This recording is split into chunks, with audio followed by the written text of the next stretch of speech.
के व्यक्तिगत विचार हो सकते हैं। इस देश में वस्त्र से किसी की पहचान नहीं है। स्वामी जी के भी वस्त्रों का अपमान अमेरिका ने किया था।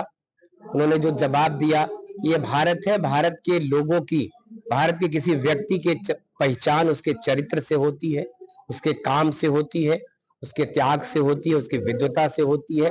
तो भारत में किसी भी संवैधानिक पद पर बैठने वाला व्यक्ति सुयोग्य है, योग्य है, तो उसको लिए मैं नहीं समझता कि कोई व्यक्ति कपड़ा पहन के अपने को साबित करे कि वो इस पद के योग्य है। भारत जो धर्मनिरपेक्ष देश है, ऐसे में जो अलीगढ़ मुस्लिम यूनिवर्सिटी है, वहाँ पर मस्जिद बनाई गई है, तो वहाँ पर जो मंदिर बनाया जाए, ऐसा देवकीनंदन ठाकुर ने मांग किया है। उनकी मांग को लेकर देखिए, मैं इन विद्वानों के बीच में नहीं पड़ता। ये लोग धर्म से जुड़े लोग हैं, साधु संत है, महात्मा है, और देश के प्रति जो उनकी विचारधारा है, जो उनकी भावना है, उनके अपने व्यक्तिगत विचार हैं। देश संविधान से चलता है, देश नियम और कानून से चलता है, देश को चलाने की अपनी एक सीमाएं हैं, बाध्यता है, और उसी के अनुरूप देश प्रगति कर रहा है, आगे बढ़ रहा है। और व्यक्तिगत विचारों में उलझिएगा तो मुझको लगता है कि ये सारी चीजें कहीं ना कहीं से आपकी प्रगति को प्रभावित करेंगी।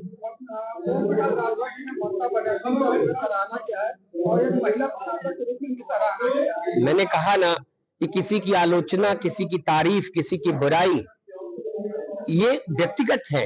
ओम प्रकाश जी के मन में उनके प्रति भाव है, वो देश की बड़ी नेता है और वरिष्ठ नेता है, तो अगर उनकी उन्होंने तारीफ किया, ये उनके व्यक्तिगत विचार है, उनसे उनका लगाव हो सकता है। तो मैंने कहा ना कि अगर बाल की खाल निकालिएगा तो हर बात आलोचना के लिए बड़ी है, वरना ये उनके व्यक्तिगत विचार है, उनसे उनका लगाव होगा, रिश्ता होगा।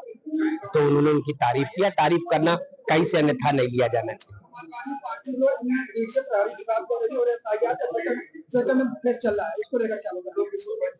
SIR की वो आलोचना कितनों कर ले, लेकिन SIR में बढ़ चढ़ के उनकी भागीदारी है।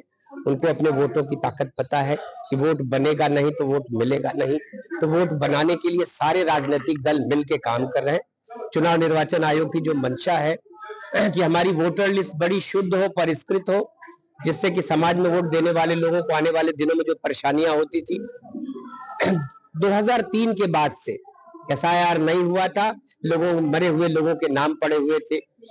बेटियां ब्याह करके चली गई ससुराल, वहां भी नाम है, नैयर में भी नाम है, विद्यालय जहां पढ़ने गई वहां भी नाम है, जहां नौकरी करता है व्यक्ति वहां भी नाम है। एक एक व्यक्ति के 4-4 स्थानों पर नाम हुआ करते थे। मुझको लगता है कि इस SIR के बाद 3 करोड़ नाम आपने देखा कि कटे हैं उत्तर प्रदेश में। 15 करोड़ में 3 करोड़ नाम कटना इस बात का द्योतक है कि लिस्ट में बहुत ही बोगस नाम पड़े हुए थे।